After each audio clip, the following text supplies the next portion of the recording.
All right, Jillian, why don't you take it away with your piece? All right.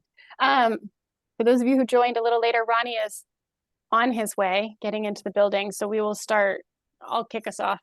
But my name is Jillian Linnell. I am Executive Director of Capital Strategy at the MBTA.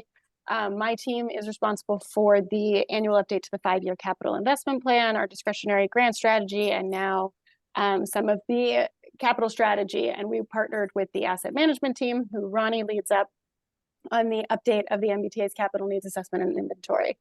Once Ronnie gets here, we'll hop into this presentation. I'm sure everyone saw the news around some of this, so happy to go through the presentation, but also to leave time for questions, as I think folks tend to like to engage a little bit on the topic. In terms of the CIP cycle this year, as we look ahead, we are planning to follow a pretty similar timeline to previous cycles. So we will be doing introductory presentations in January and February with a target of coming to the board with a draft CIP in March. Obviously, those are our goals in terms of the deadlines we hit, and they may be modified as we get into more of the presentations, but that is currently the approach we are aiming for. So the same thing when we go out for public comment / present the proposed CIP to the ANF subcommittee is when we would be in a position to transmit it over to you guys, Brian, for you guys to begin your review. And when do you expect to seek the board of directors approval? It is usually my goal in May. So that is the aim. And now we have the legislative language that extends our deadline until mid-June. So right. We will at least be compliant. Thank you. Yeah, so to the extent you can match the operating budget, obviously that helps us, but you do what you got to do and we'll follow along. Wait, you guys would prefer us to match the operating budget? Yes, since both of their timelines are now aligned. Reviewing them concurrently is helpful to you guys? It is, especially if you can wait on approval until mid-June. Interesting. Okay. Just gives us more time. So again, I will take that back. I would have thought both at the same time would have been a dense read for both. It's what I'm used to, Jillian. All right. Noted. All right. Ronnie is here, so we are ready to go. And Ronnie, I already introduced myself, so I will turn it over to you and then we can jump into the deck. Sure. Good afternoon. Apologies for being late. It wouldn't be a Monday otherwise, but Ronnie Valdivia, Director of Asset Management, MBTA. My background is mostly in maintenance. I did signal maintenance for railroads and commuter rail and those types of things. So that's kind of the mindset I bring when it comes to asset management, is very focused on boots on the ground and maintenance and things like that. All right. So get us started. The capital needs assessment and inventory, as folks hopefully know at this point, is a routine analysis that the organization undertakes roughly every 3 to 4 years. That is a tool to help us understand the overall condition of our assets. There are 2 primary outputs of this effort that we cover in this presentation. The first is the State of Good Repair Index, which is the magnitude in terms of dollars of the agency's capital asset needs. And the second is an updated and comprehensive inventory of our assets that is across all of our modes in a standard format. Both tools put the agency in a stronger position to understand where critical investments should be made.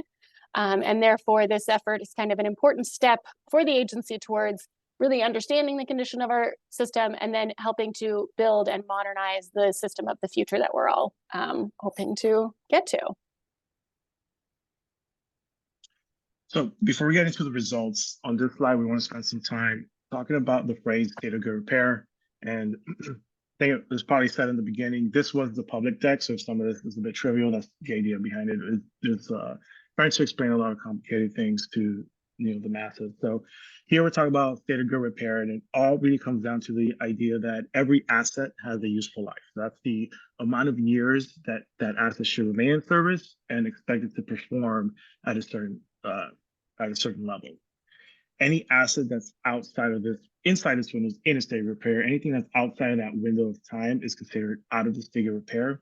What's important to know is an asset that is out of the state of repair does not mean it's unsafe, but rather it means it's become inefficient to operate, right? So it's a higher risk of breakdown, more money to maintain, more failures are going to occur. So that's where the financial aspect comes in keeping this up, keeping things up and running. At the bottom is a simple illustration using a vehicle as an example. So a brand new vehicle off the lot, similar to our non-revenue vehicles, have an 8-year expected useful life. First couple of years, probably don't have to think about it much. Probably minimal maintenance, if any. Once you start getting closer to the 8-year mark, like on the screen, we're looking at 6 years. You'll be spending some money on maintenance, oil changes, tires, things like that, but nothing out of the ordinary, nothing that was unexpected. Once you get to that 8-year useful life, the next morning, it's not that the vehicle isn't going to start or anything dangerous about it, but it means that the risk of that happening does go up. It is going to cost you more when it does break down. It's going to be all around more inefficient. So overall, the idea behind the capital needs assessment and inventory, what we're presenting here, is to give us a high level view of all of our assets across the entire system and what percentage of those assets are in a out of the state of repair, which is our right-hand side.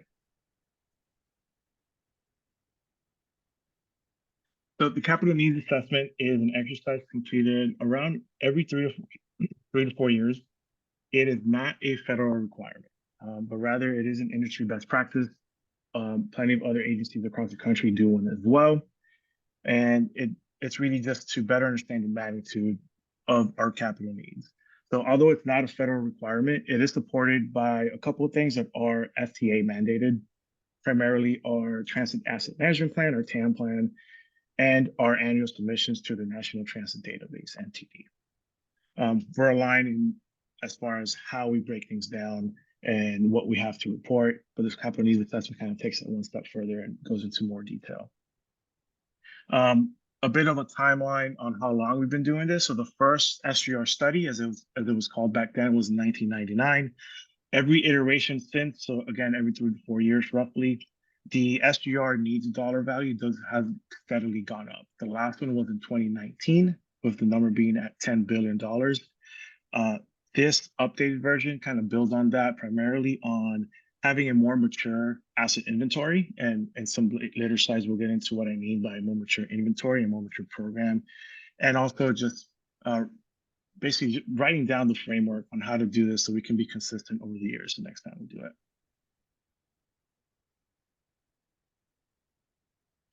All right, so we consider this analysis really a point-in-time snapshot of the condition of our capital assets using data as of July 1st, 2021. It is also, we want to be clear that it is asset-based, not project-based, and assumes a one-for-one replacement value of an existing asset. Therefore, it does not account for the additional costs that may be needed and if an asset is modernized and upgraded through the effort of developing a real-life capital project. As we've noted, it's a tool that we as an organization want to use to help develop capital investment strategies that we should be using to drive the replacement of these assets, and does represent an opportunity as we replace these assets to then modernize and upgrade them when we replace them. So using the updated inventory of the MBTA's assets, this analysis includes a baseline replacement cost for each asset that is out of a state of good repair. This replacement cost does not capture the full universe of capital investments that may be needed to meet additional requirements or agency goals.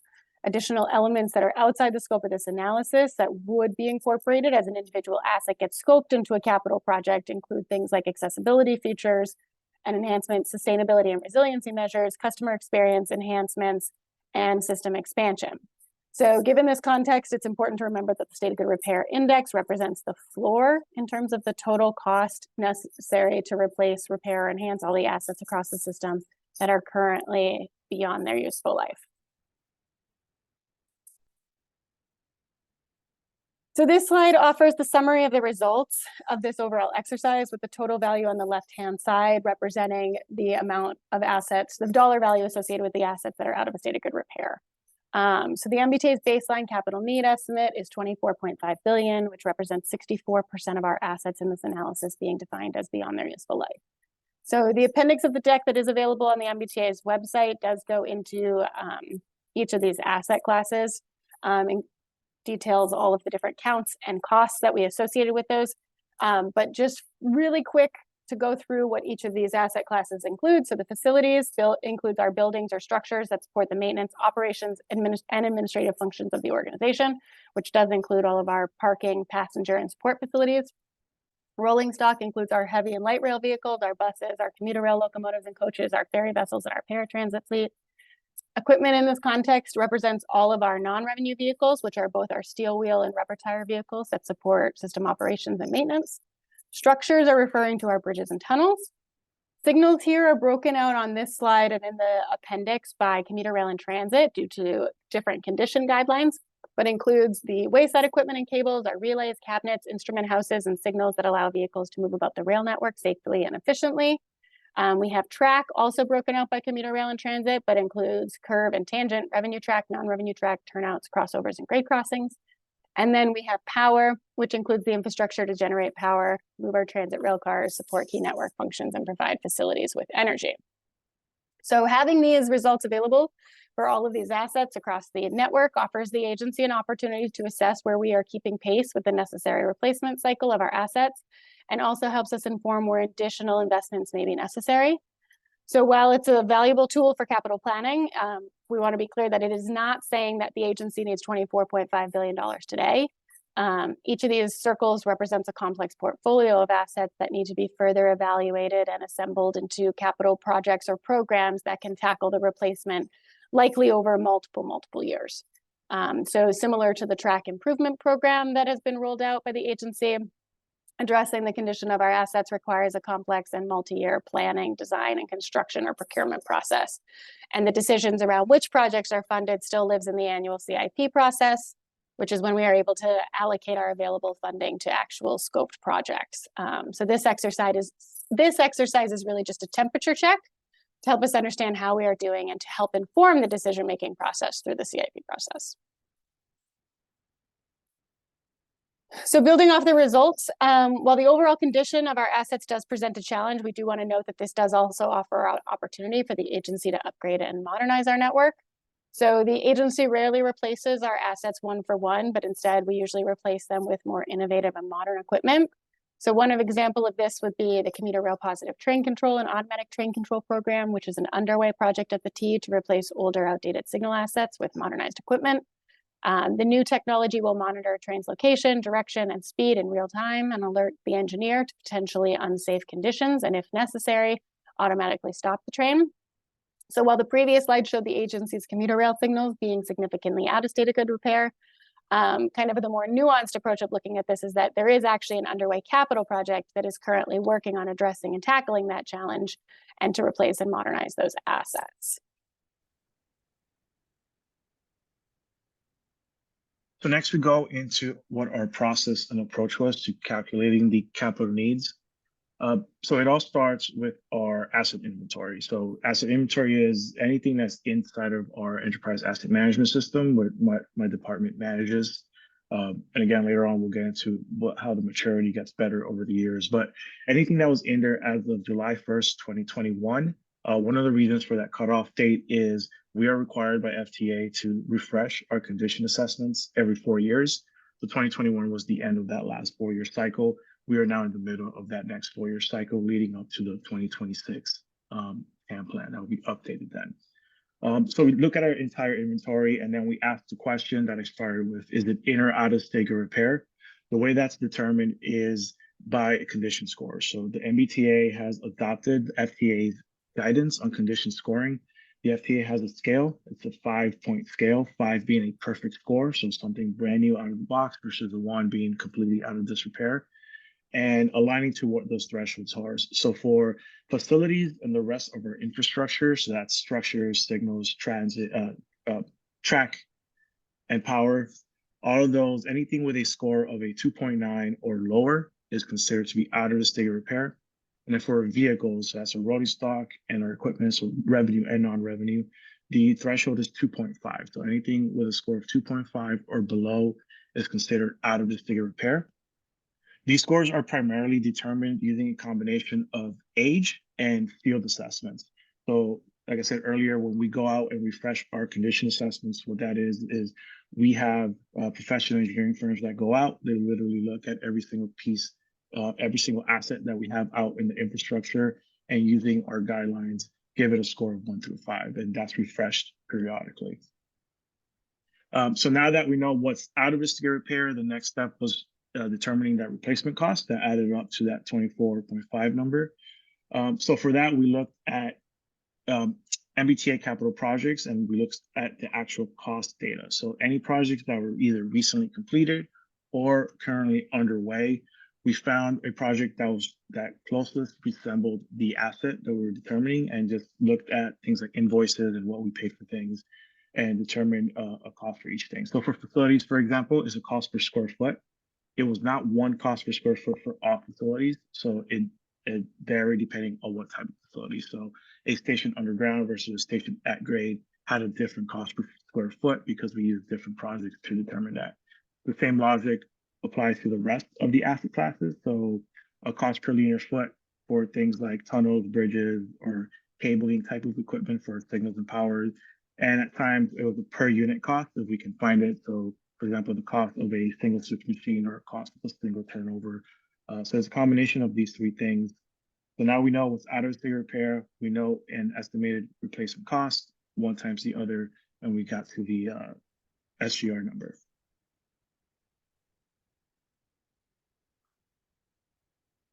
All right, so on this slide, we talk about a little more about asset management and maturity and what that means. So the output of the capital needs assessment is directly aligned to where we are in the practice of asset management. So asset management isn't new to other industries. It is fairly new to transit. It is not completely new to the MBTA either. It goes back to those early SGR studies that we spoke about earlier. But overall, our goal is to be objective, to be data-driven, to collect as much information as we can about our assets in terms of not just age and not just those field conditions, but we're working out towards getting more reliability data to use in the future.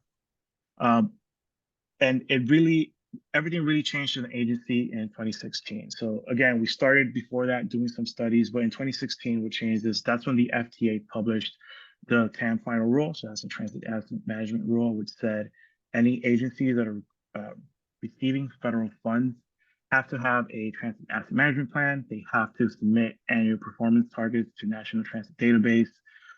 So that now there were actual requirements and consequences for not building an asset management department. So post 2016, what the agency did is they took what was somewhat of a pilot idea and made it a standalone department around 2018. In 2018, the Office of the Chief Engineer was set up, and asset management falls under the Office of the Chief Engineer. And we started building out, we started staffing up. We're up to about 19 people today, and we were only about 3 or 4 of us in 2021, which is when I got here. We've also done things like procured the software that we use. So the EAM software for infrastructure, this is where all the inventory lives, this is where the condition data should live. That was procured in 2018. We started then uploading the asset information into the software, which is thousands and thousands of data points that we need to vet and put into the system. And something huge is we've started digitizing our workforce. So I said in the beginning, maintenance is one of the things in our forefront. We're trying to get our maintenance groups to move away from paper, move away from spreadsheets, and use a tablet, for example, to do their maintenance. Once you can digitally track what we're doing out in the field, and that's when that reliability data I spoke about comes in and gets us to that next step of maturity of knowing more about what our assets are doing out there. So again, asset management overall, not new, but the version that you see today really started around the 2016 final rule. And since then, it's when we've been building out, actually writing standards and policies and so forth.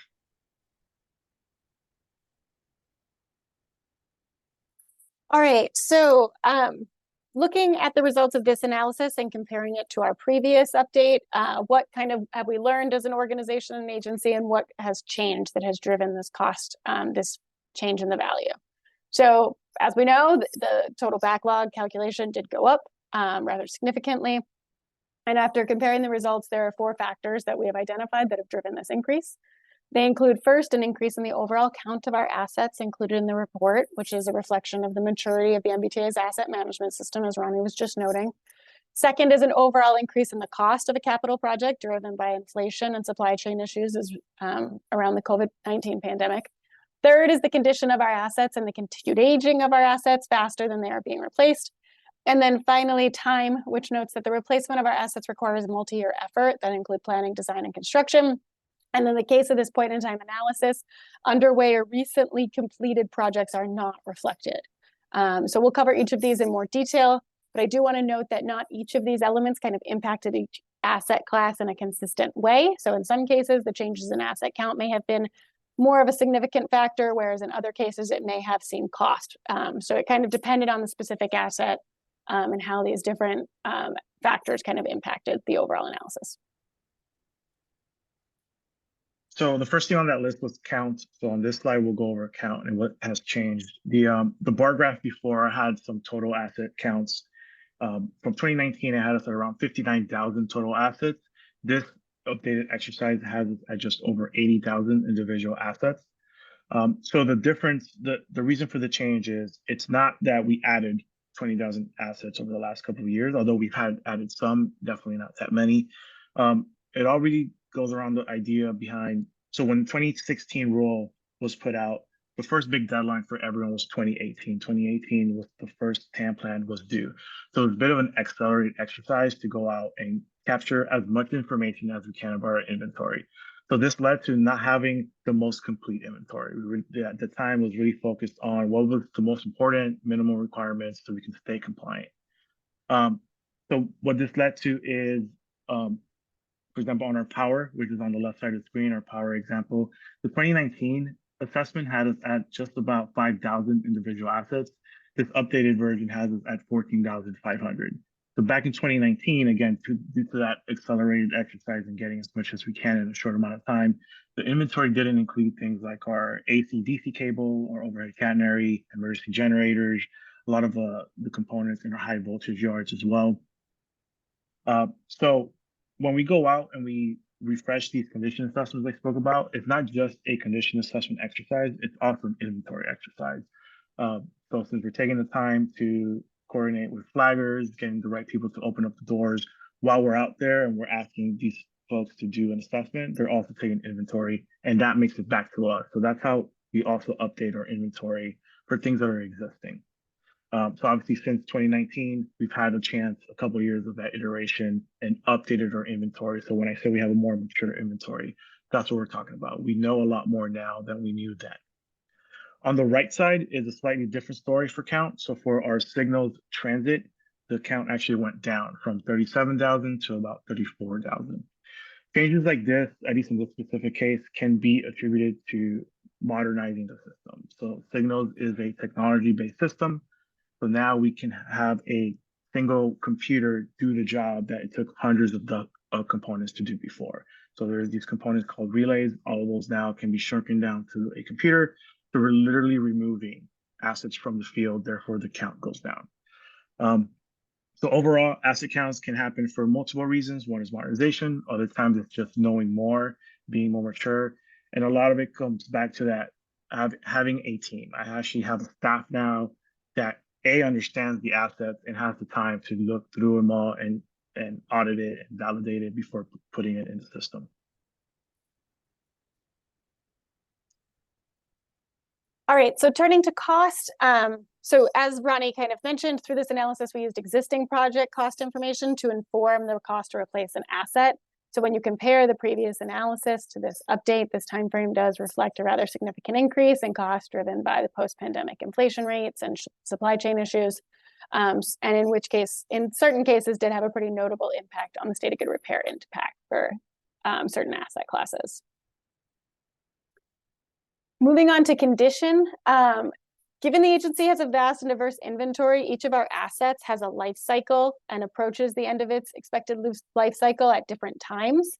And right now, despite ongoing and significant investments in the system, the overall trend shows that our assets are continuing to hit that age or age into a use past their useful life faster than we are able to replace them, which is resulting in an increase in the total number of assets that are out of a state of good repair.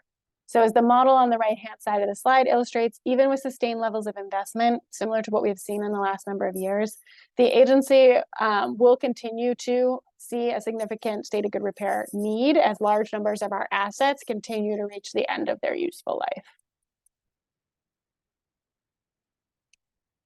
And then final factor that we want to just cover is time. So when you consider how long it takes an asset to be replaced, these projects take multiple years and oftentimes can extend beyond the 3 to 4 years between each of the update of these exercises. So while the agency continues to advance a robust capital program and with a lot of underway capital projects, those that have been completed since July 2021 are not reflected in this calculation. So it's important to remember that each of the inputs into this exercise are living numbers that continue to change. And as a point in time analysis, we are not able to reflect for that nuance during each update. So one example of this dynamic is just the MBTA's ongoing replacement of our commuter rail coaches with new bi-level coaches. So in the previous analysis, this fleet was shown as approaching the end of their useful life. When around the same time as that analysis, the agency programmed funding in the 20 to 24 CIP to replace this fleet. Since then, the project has advanced, and as of June of this year, the first 11 coaches were in service, 19 were in testing, and 8 were in delivery, and 45 were in manufacturing. However, given the timing of the analysis and with the collection of data taking place as of July 2021, the calculation of our backlog actually shows the agency having 35 coaches beyond their useful life, with none of the new coaches included. So we just want to be clear that while this can kind of overall analysis can help us identify where additional investments may be needed, in some cases, the agency is already addressing these needs, and we should expect to see these improvements kind of reflected in future updates.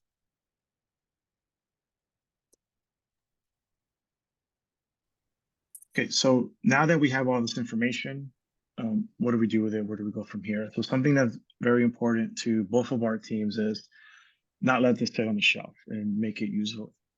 So one of the outputs of this exercise is it's a list of assets. So as Jillian said, this is not the output isn't projects, it's a list of assets with their conditions and some other information like criticality that we don't get into here. The next step is to use this information and start developing actual project scopes using things that are in a state of out of a state of repair and using those condition scores as the baseline. Once we start doing that, we can start feeding that to the CIP development process. So by the time we get to that process, we know that we're evaluating our most critical assets based on all of this objective data that we've collected over the last couple of years.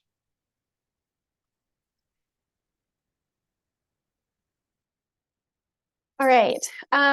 While the cost of modernizing assets are not reflected in this exercise, we do want to highlight that the assets requiring replacement or rehabilitation do represent an opportunity for the agency to kind of modernize and upgrade the system. A lot of this modernization work is already underway, with 2 notable projects included here.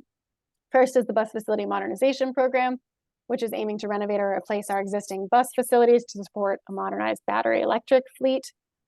This effort is already underway with the full funding for the replacement of the Quincy bus facility and the rehab of the North Cambridge bus facility.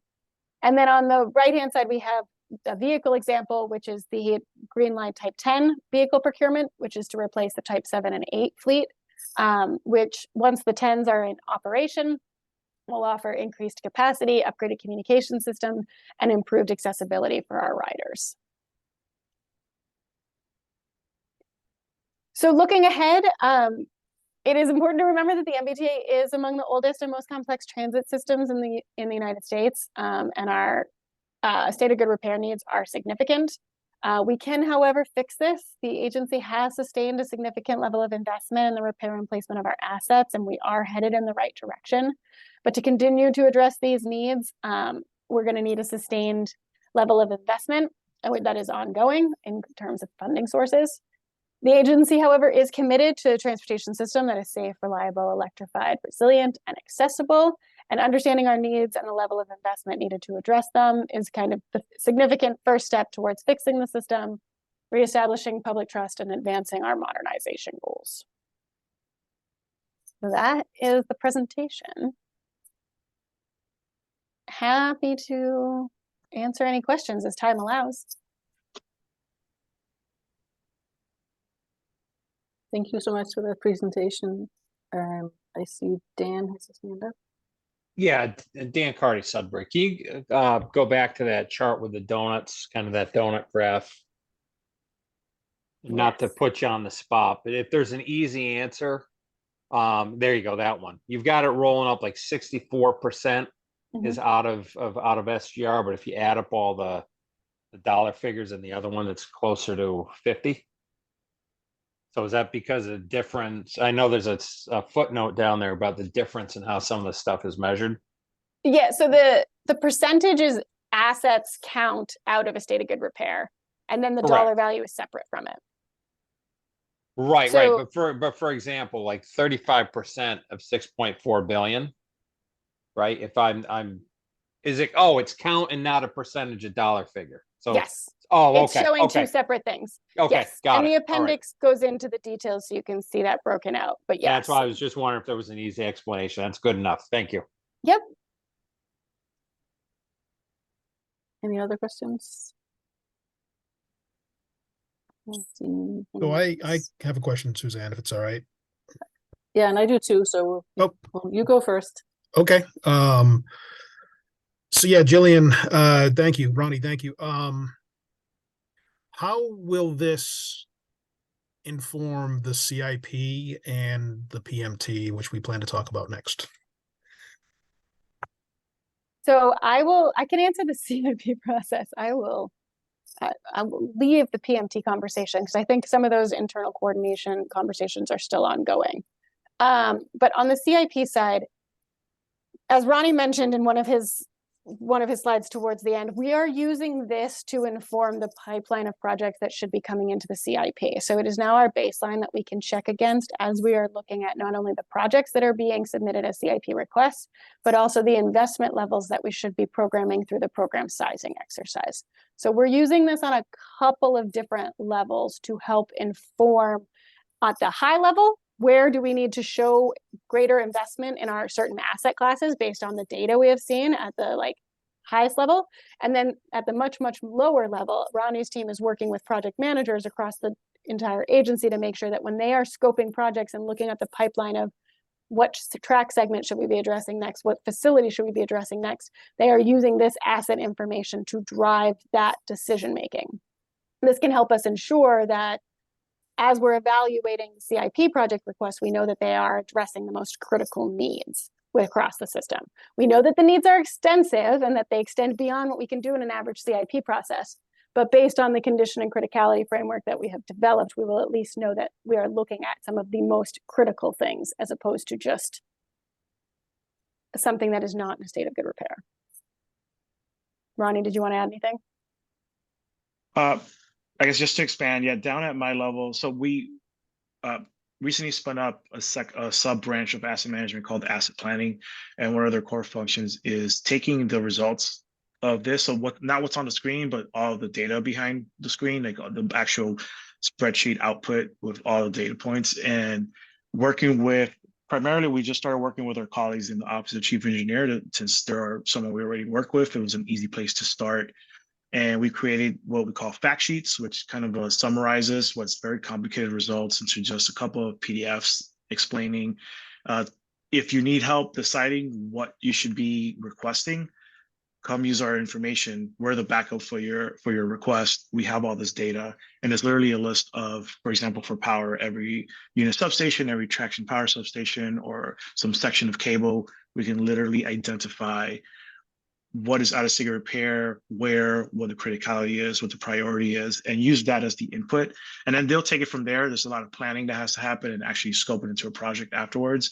But at least the initial input came from an objective place. There was only one person in asset management when I left the T in 2018. So you guys are doing better. Congratulations. I think it was 2 when I started. There you go. Suzanne, thank you. Sure. I have 2 questions that are sort of related. One question is, of all of this information, how much is sort of hard data that sits on the computer versus how much is observed? Like, how do you have to actually go and inspect things to have an understanding, or is it really mostly information that already exists just based on the equipment that you know that you own? So it's both. So all of it is hard data living in a database. That's something we need to establish as a baseline. a lot of those inputs are from so field assessments are the big driver for those inputs. So Okay. from an observation perspective, that's where that comes in. So that's where we get the the Jacobs or HATBs of the world. They'll come, we'll have a task order with them and say, go and look at my entire signal system. Then they'll go and literally open up the doors, take pictures, and then give us a condition assessment of that asset. And that's where we get the score, and that's the score that comes back to us. We go through it, make sure that it's clean data, and then we add that to the database. But all the results are all done from the database perspective. If there's anything that's still ongoing in the field, it doesn't count because it hasn't been validated yet. Okay. So is that done on a sort of rolling basis, or was it all done in early 2021? And then it'll be repeated in early 2025? It's ongoing every year. So Okay. every, let me see, 2021, so 2018 to 21 was the first 4-year cycle where the entire system, so literally everything that's inside of the donuts has to be physically visited by one of these people and give us the condition score. And then you reset the clock, and then we have another 4 years to do it all over again. So this time we're splitting it up into more manageable chunks. We're trying to keep it to around a quarter of the system. So a quarter every 4 years gets us to 100%. So between last year and 2026 is the end of the next 4-year cycle. We should have refreshed the entire system again. So by 2026, I should have newer, it might not be always the most up to date, but it'll be newer condition assessments. Yeah. So And then we start it again. It never stops. so to Jillian's point, there have been improvements made in the intervening time since middle of 2021. Although when we get to see the budget, we will be like 75% through the cycle, the 4-year cycle. So I guess this is sort of a high level question. Do you consider the system better now or worse, given the investments that have been made and the continued deterioration of assets? So it strongly depends on the asset class, because like in the time since the data was collected, certain assets have also fallen out of disrepair. And in certain cases, we've made further advancements. So we have to look at it much more granular at each of kind of the asset levels, the asset class levels, and decide kind of the answer is both. Like across the system, there are cases where we have replaced those fleets, those procurements are in flight, but there are other cases where we do need to do more, and we are realizing that now that we have the data to look across everything. Right. But the big donut to the left on the chart, do you consider it to be the index to be higher or lower than now compared to this? This is 2021 data. So based on our modeling, I think we were expecting it to go slightly up. Again, it depends on investment levels and the work that we can achieve, and that has a lot of other inputs. But I don't know that that is also the critical like data point that we're trying to use to make better investment decisions either. Because like we have to do so much more work in terms of project scoping, identification, development, and investment in order to attack this challenge that like I'd almost hate to kind of just answer at that high level and say better or worse, because there are 100 of good success stories in here, and then there are also lessons learned where we need to do better. Okay, thank you so much. And Brian is pointing out we should move along to the PMT given the time. So thank you so much for that presentation. Both of you. Thank you. Very, very informative.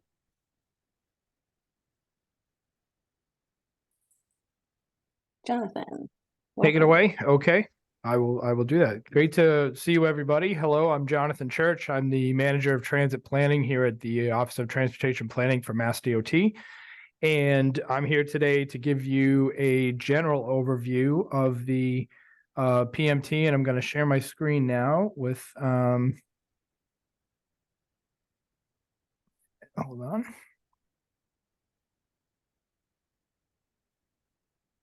To give you an overview of the PMT for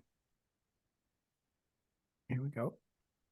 The next PMT, which was last updated in 2019.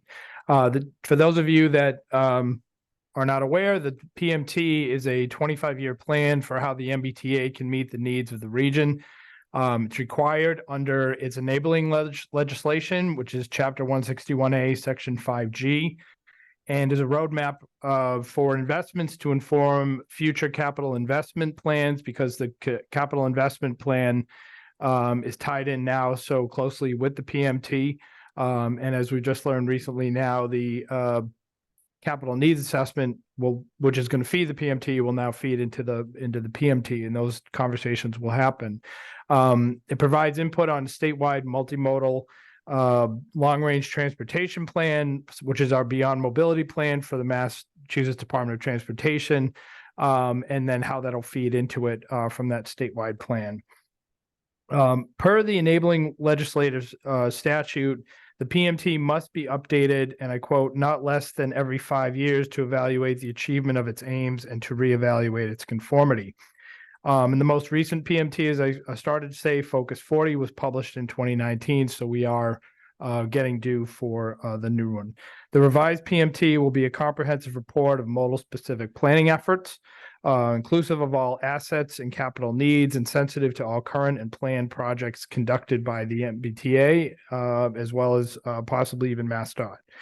Working with the above requirements, the T will have flexibility to consider the depth, breadth, and direction of the PMT. So just to give you a little bit of how it ties into the MPO process, previous PMTs have defined universe of transit projects, although those were not done for the Focus 40 plan, which I'll cover in a minute, but they can be drawn on for inclusion in any of the regional metropolitan planning organizations' long-range plans or for their TIPs. So that's something to consider as part of the PMT. So in 2004 was the first PMT that was done after the acts of 1999.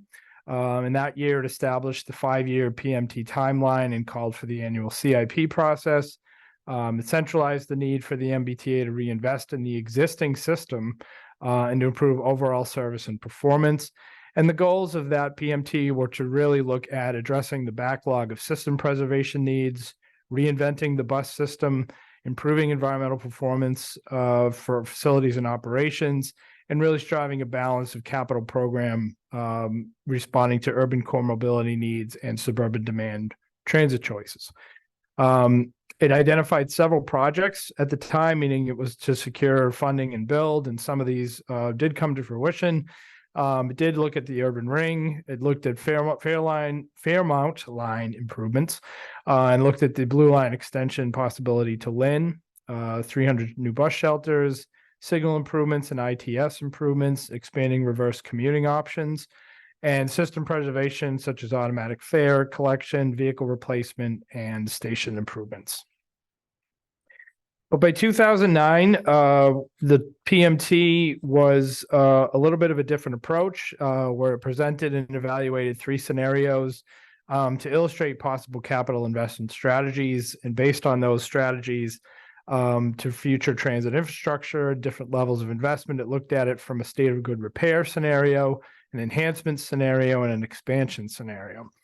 And while these 3 scenarios were evaluated using the MPO's, Boston Region MPO, that is, travel demand model, and potential projects were identified in each scenario, a scenario was not recommended from this plan, nor was one really pursued. This PMT was financially unconstrained, and I should mention that the 2004 one was also unconstrained, but it was also focused heavily on capital expansion projects. Fast forward to 2019, this was the first PMT since the 2009 one, and was the first produced by the Office of Transportation Planning. Focus 40 really emphasized the needs of state of good repair, while also allowing for ideas to address more pressing transit capacity and mobility needs. It achieved investments to meet statewide mobility goals, meaning it did not recommend any capital expansion projects over $250 million. and reduce focus on major capital expansion projects. Instead, those recommended projects requiring modest level of annual funding, such as segments of bus rapid transit, enhanced amenities, and features existing bus routes and infill stations on existing lines. So where are we now based on that history? At this point now, the new PMT will use the MBTA's goals and metrics from its strategic planning process as a foundation. And these were most recently presented to the MPO last week at Boston Region MPO, as well as the MBTA board back in August. The new PMT will also provide a public process for stakeholders to weigh in on the costs and trade-offs of potential long-term investments based on the goals, values, and metrics defined by the T. And we expect this scope of work to begin developing this coming spring here in the Office of Transportation Planning. As legislatively required, but also because we feel it's also the best thing to do, we will be coordinating as a key partner with the advisory board on the development of the new PMT, who will have the ability to review and provide comments and feedback on it 60 days prior to the adoption by the MBTA board. And then those comments and feedback will be responded to in writing, including explanations for why a comment and feedback was not adopted as legislatively required. So looking at a timeline for that, as I mentioned, we're looking to start developing the work scope this spring. We are looking to put out the RFP for the selection of a consultant and taking proposals for that work scope in the fall of 2024, next year. We expect a start date following that RFP process, depending on how quickly we get it out in the fall, to either be very late fall or early winter 2025. And we expect the PMT to be completed at the end of the calendar year, December of 2025 for that. So with that, that brief presentation is where we are at this point on the PMT. I'm happy to take any additional questions. And if for those of you that don't have my contact information, I have it here on the screen for you. Thank you. Thank you for that presentation, Jonathan. Are there any questions? Suzanne. Jonathan, thank you. So besides the 60-day statutory review that you plan to offer us, can you talk a little bit more about how you plan to engage stakeholders sort of during the process over the next year, 2 years? I think a lot of those details will be worked out, but certainly some of our best practices will be to get out there and I think do more in-person outreach than we have in the past, release for the past few years. The Focus 40 plan had a very robust public outreach process, and we'll be looking at that, some of the successes from that to build upon and add into those into the new work scope. Okay. Any And other questions? well, go ahead. I do have to note, and you know this, Jonathan, and I'm not beating you up here. It'll be 4 years since the last PMT in March of 24, and so December of 25 is well beyond the Yes. statutory deadline. But look, I know you don't control that, and I've talked to David Moeller about it, and we all know where we are. But you know, we would hope that in return for a much delayed PMT, that you would allow the advisory board, which does have a statutory role in this, a much greater involvement, especially in the drafting. But the committee here will have to talk about how it wants to respond, and I will leave that up to the membership. But when you say in drafting, do you mean in drafting of the scope? I mean, I think throughout the entire process. Throughout the entire process. Okay. But it's up to the committee members more than me. I have my feelings, but you know, I don't want to speak for them. Okay. That was going to be my comment as well. So already noted. We agree, Suzanne. We do. We often do. Anything else we should be discussing? Or Unless the only thing I would ask Suzanne is the committee should discuss the timeline sort of for the next 6 months, and then sort of how we want to weigh in on the PMT, and we can do that in the next 5 minutes if you want to be Yeah. complete with this item. Yeah, but we can let Jonathan go. Wow, I think. Okay, thank you all. Look forward to working with you. Thanks, Jonathan. Likewise. Bye-bye. Thank you.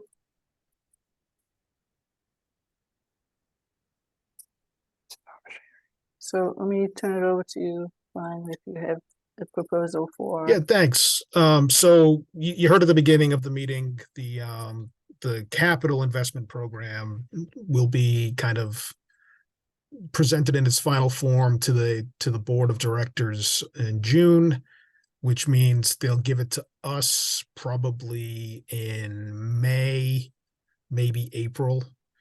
And we traditionally do an oversight report during that 30 days. And so, depending on how the committee wants to do it, I tend to draft it and then give it to you folks to review and edit as you see fit. I'm happy to do that again.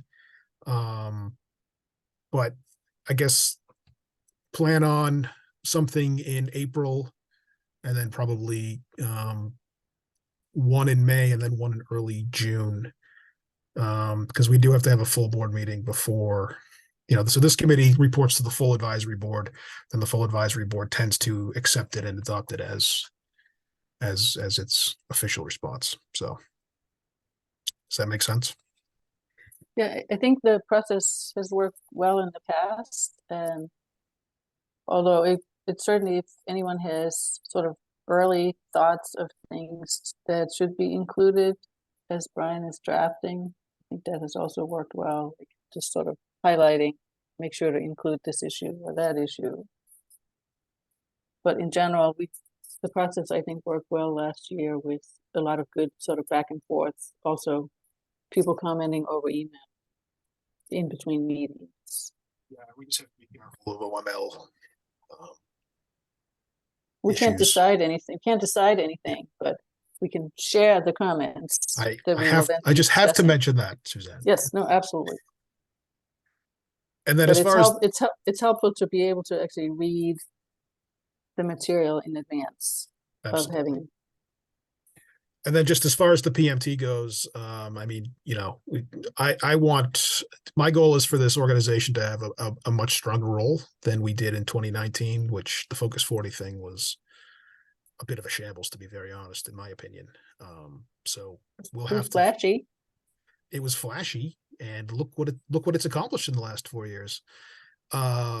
So we can figure that out. I'm going to sort of talk with David Moeller from the Office of Transportation Planning to try to carve out more of an official role for the advisory board, and that would come through this committee. But I'm sort of shocked that they're not planning on completing it for 2 more years. That's a very long timeline. So, is there a consequence? I mean, it's statutorily required, and it will not be met. I mean, I mentioned it to the secretary when we had her, last month, and she sort of said that she wants it to be done. It's supposed to be done by the end of March 2024. No, I mean, we could theoretically sue them, but I don't know what we'd get out of it.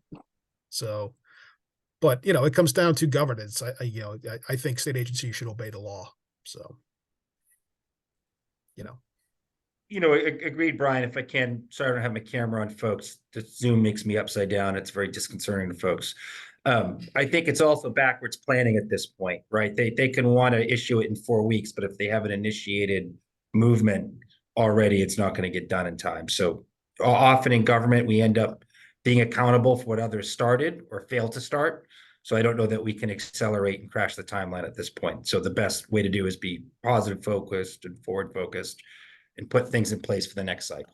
And I like your idea about more of a memorandum of understanding about this board's roles, responsibilities, duties, and actual oversight. Because I know I felt that way. We often make comments on, ask questions and they go unanswered and we never hear back. absolutely. Good idea. Just a quick comment. I think there's been a lot of changeover in personnel in many different areas, MBTA and also Mass DOT. And I think that's part of the issues as well. Absolutely. Yeah, I agree. And we're seeing with the CIP now, this is Jillian's, I think, third or fourth one. It's getting better every time, you know, and as someone who's paid very close attention to this for years, I can tell you the quality is improving year over year. And that continuity is very important. So, you know, that's one of the reasons why I want us to have an involvement over the next 2 years, is because likely some subset of us will be here in 2 years, sort of, and it's very possible that folks at the T and DOT won't be. So, you know, that continuity is important. So it sounds like I have your sort of agreement as a committee that I'll kind of try to negotiate with the Office of Transportation Planning to get a more formal role for us, if you don't mind, and whether it's this committee or they form some sort of a stakeholder group or whatever. I'll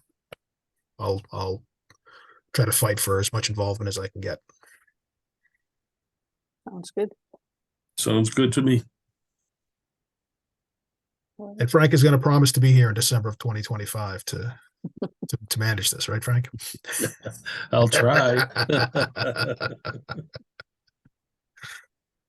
All right. Well, we're over time, so. Yeah. Got it. So Oh, April- we're upside down. Yeah, April. So I'll try to figure out April meeting dates in April. I'll work with Suzanne, and if anybody has conflicts, please let me know, and we'll try to get going from there. And Brian, you're gonna, the operating budget is that's gonna be worked on simultaneously? Think so, yeah. Yeah, I got to talk to the T and sort of figure out what their timelines are, but yeah.